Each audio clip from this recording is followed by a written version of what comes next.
دونوں جگہ مکر آیا ہے کہ اور انہوں نے مکر کیا، کافروں نے مکر کیا. وَمَكَرَ اللَّهُ، تو کیا کافروں نے تو دھوکہ کیا. اب یہاں کیا دھوکہ ترجمہ کرو گے تمہارے ایمان کا کیا بنے گا؟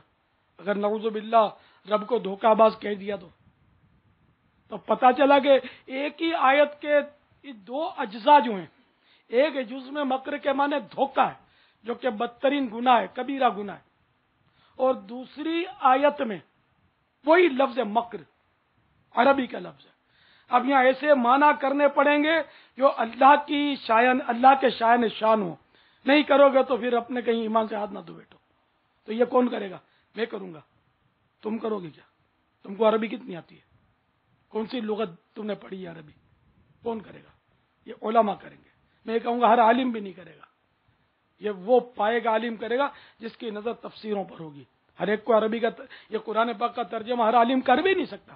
اگر کرتا ہے تو وہ بھول کرتا ہے، امت کو گمراہ کر دے گا کہیں. وہ تو بالکل آپ پڑھو تفسیر کی، وہ علم القرآن مفسر شہیر مفتی احمد یار خان علیہ رحمت الحنان نے وہ علم القرآن میں 16-17 یہ علم القرآن رکھیے، میں نے دیکھا تھا کہ 16-17 وہ تفسیر کے شرائط لکھے ہیں. وہ ایسے شرائط ایسے کہ پڑھے نہیں جاتے اپنے سے، ایسی اصطلاحیں اس میں شرائط. اب جس کو دیکھو آج مفسر قرآن بنا پھرتا ہے، اس کو پتہ ہی نہیں تفسیر کس کو بولتے ہیں، تفسیر کی ڈیفینیشن کیا ہے یہ نہیں جانتا. تفسیر کرتا ہے، تھوڑا ترجمہ رٹ لیتا ہے، سمجھے، پھر 2-4 حکایتیں رٹ لی، 2-4 حدیثیں رٹ لی، صاحب وہ بن گئے وہ مفسر قرآن. تو ایسے تفسیر تھوڑی ہوتی ہے. ہاں اگر کسی ماہر مفسر کی تفسیر پڑھ کے سناتا ہے تو وہ اچھی بات ہے، کرنا چاہیے سر، جبکہ اتنی اہلیت ہے کہ پڑھ بھی سکتا ہو. آپ کی وضاحت سے لگتا ہے کہ جو عام عربی بول چال سیکھ لے تو کیا وہ عربی بول چال سیکھ لینے کے بعد کیا اس کا ترجمہ نہیں کر سکتا؟ میں نے ابھی مکر و مکر اللہ کی مثال دی نا آپ کو. جی جی ٹھیک ہے نا. تو وہ مکر و مکر اللہ، تو ایک تو یہ کہ مکر مانے اور انہوں نے مکر کیا، دھوکہ کیا. اب وہ مکر اللہ میں اعلیٰ حضرت امام اہل سنت مولانا شاہ امام احمد رضا خان علیہ رحمت الرحمان نے اس کا ترجمہ جو ہے نا وہ کیا، اور اللہ نے ان کے ہلاک کی خفیہ تدبیر فرمائی. مکر سے ادھر تو دھوکہ ہے، کفار تو ہیں ہی دھوکے باز، وہ ہیں مطلب دھوکے ہی میں، وہ تو ان کو شیطان نے دھوکہ دے رکھا ہے، تو اس لیے وہ دھوکے باز ہے. لیکن اللہ تعالیٰ کے مکر اللہ دھوکے سے پاک ہے، دھوکہ تو عیب ہے اور اللہ تعالیٰ ہر عیب سے پاک ہے. تو یہاں مکر اللہ کا ترجمہ اعلیٰ حضرت نے کیا خفیہ تدبیر. مکر کے معنی خفیہ تدبیر. تو اور خفیہ اللہ تعالیٰ نے خفیہ تدبیر فرمائی ان کے ہلاک کی، یعنی کافروں کے ہلاک کی، ان کی تباہی کی، ان کی بربادی کی. واللہ خیر الماکرین، اور اللہ تعالیٰ بہترین خفیہ تدبیر کرنے والا ہے. تو آپ بتائیے عربی دان یہاں مکر کا ترجمہ کیا کرے گا؟ یہ ایک میرے کو مثال بیٹھے بیٹھے یاد آ گئی. ایسی جو ماہر ہوگا نا یعنی کہ قرآن کا، وہ آپ کو 100 مثالیں دے دے گا کہ یہ عربی دان کیا کرے گا. جب ایک لفظ کے کئی معنی ہوتے ہیں تو اس موقع پر یہ کون سا معنی رکھے گا یہاں. تو عام عربی دان اس کا ترجمہ نہیں کر سکتا. بہت سے اردو ترجمے قرآن پاک کے آج موجود ہیں، لیکن ان میں ایسی غلطیاں ہیں، ایسی مطلب یعنی کہ توہین آمیز غلطیاں ہیں. تو اس لیے تو ہم کہتے ہیں کہ کنزول ایمان، صرف کنزول ایمان پڑھا کرو، کہ یہ ایک عاشق رسول، ولی کامل اور جید عالم، کہ آج تک ان کے بعد بھی کوئی کسی ماں نے ایسا عالم نہیں جنا، ایسے زبردست عالم، مفسر، محدث، فقیہ، افقہ. تو ان کی تفسیر پڑھو. کنز الایمان یہ ترجمہ ہے، اور تفسیر خزان العرفان یا نور العرفان مفتی احمد یار خان نعیمی رحمت اللہ تعالی علیہ، یہ خزان العرفان حضرت صدر الافاضل مولانا نعیم الدین مراد آبادی علیہ رحمت اللہ الہادی. ادھر ادھر کائے کو جاتے ہو؟ قرآن کا ترجمہ کرنا عربی دان کا کام نہیں ہے. تو اگر یہ قرآن پاک سبھی جن کو یعنی کہ ہر ایک اپنی اپنی عقل سے سمجھ لے تو پھر تو خالی عربی لوگ اگر جو سمجھ میں الٹا پلٹا آیا وہ سمجھ لیں گے. میرے ایسا میمن بھائی کہاں جائے گا؟ ساڈے پنجابی بندے کتھے جائیں گے؟ اواں جا سندھی مانو کتھے ویندا؟ ہمارا گجراتی مانسو کیا جسے؟ تو یہ سارے کہاں جائیں گے جو عربی جانتے ہی نہیں بیچارے. تو پتہ چلا اپنی عقل کو اپنی کھوپڑی میں جہاں وہیں رہنے دیا جائے اور علماء کا دامن تھام لیا جائے اور علماء ربانیین نے جو دیا نا وہ چپ چاپ لے لیا جائے. اگر یہ سبھی عقل سے سمجھ لیتے تو اس آیت کو کیا کہیں گے؟ جیسا کہ سورہ بقرہ آیت نمبر 129 ربنا وابعث فيهم رسولا منهم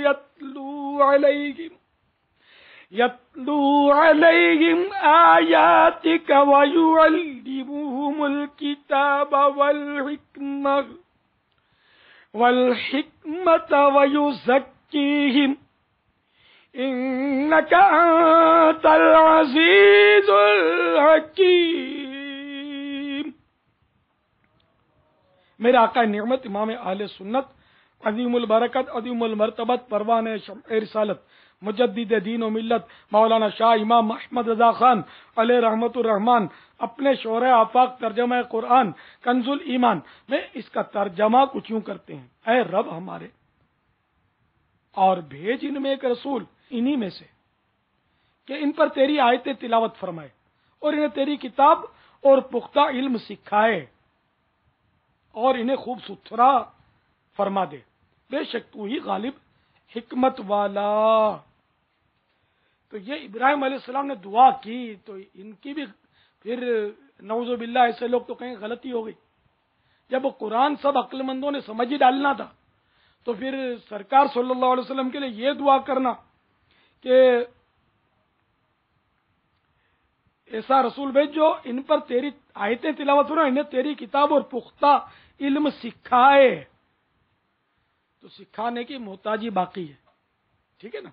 تو سرکار صلی اللہ تعالی علیہ وآلہ وسلم نے سکھایا، قیامت تک کے لیے سکھایا. سیکھا کس نے؟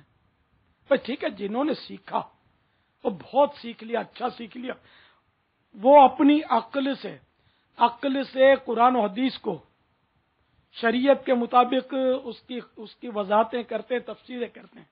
سارے مفسرین عقل مند تھے، سارے محدثین بہت اعلیٰ درجے کی عقلیں اور حکمتیں رکھتے تھے. لیکن ما و شما ہم کیا جانتے؟ تو پتا چلا کہ ہر مسلمان قرآن و حدیث کو اپنی عقل کے ترازو میں نہ تولے، بلکہ جو علماء حق عنایت فرمائے انہیں قبول کر لے. ہر شخص نہیں سمجھ سکتا. تو ایسی جاہلانہ بات ہے کہ میرا خیال تھوڑا بھی عقل مند ہو وہ سمجھ جائے گا. جیسے میں نے 2-3 زبانوں میں آپ کے تلطف کے لیے عرض کیا کہ یار وہ جو عربی جانتا نہیں وہ قرآن حدیث کو سمجھے گا کیسے؟ تو ترجمہ دیکھ کر سمجھے تو ترجمے بھی طرح طرح کے کیسے سمجھے گا؟ تو پتہ چلا کہ مطلب علماء حق کا اہل سنت سنی علماء کے دامن سے وابستہ رہے اور یہ جیسا فرمائے ویسا کرتا جائے، انشاءاللہ جنت میں چلا جائے گا. ورنہ عقل کو تنقید سے فرصت نہیں، عشق پر اعمال کی بنیاد رکھ. اب آپ نے اعلیٰ حضرت امام اہل سنت کا ذکر مبارک فرمایا تو خالی ان کی علمیت اور فقات بابا سے ترجمہ قرآن تک ہی تو محدود نہیں نا. اعلیٰ حضرت تو اعلیٰ حضرت ہی ہے نا. بے شک 30 جلدیں تو فتح رضویہ کی ہیں، 1000 صفحات پر جو مشتمل ہے اور اس میں 1000 فتاوا ہیں اور اس کے علاوہ بھی کئی کتب آپ نے تحریر فرمائی ہیں. ان کے علوم کو تو اعلیٰ حضرت کے تو علوم کو ہر عالم سمجھ بھی نہیں سکتا. ایک مفتی صاحب نے فتح رضویہ کی کچھ جلدیں دیکھی تو مجھ سے فرمایا کہ اعلیٰ حضرت کے فتاوا کو سمجھنے کے لیے تو مزید کچھ فنون سیکھنے پڑیں گے، پھر فتح رضویہ سمجھ میں آئے گی. یہ جب اعلیٰ حضرت کے فتوے ہی سمجھ میں نہیں آتا تو قرآن حدیث سمجھیں گے؟ چلا رکھیے نا یار. تو اب ان کی بات کون مانے گا؟ جو ان کی طرح ہوگا، ہے نا.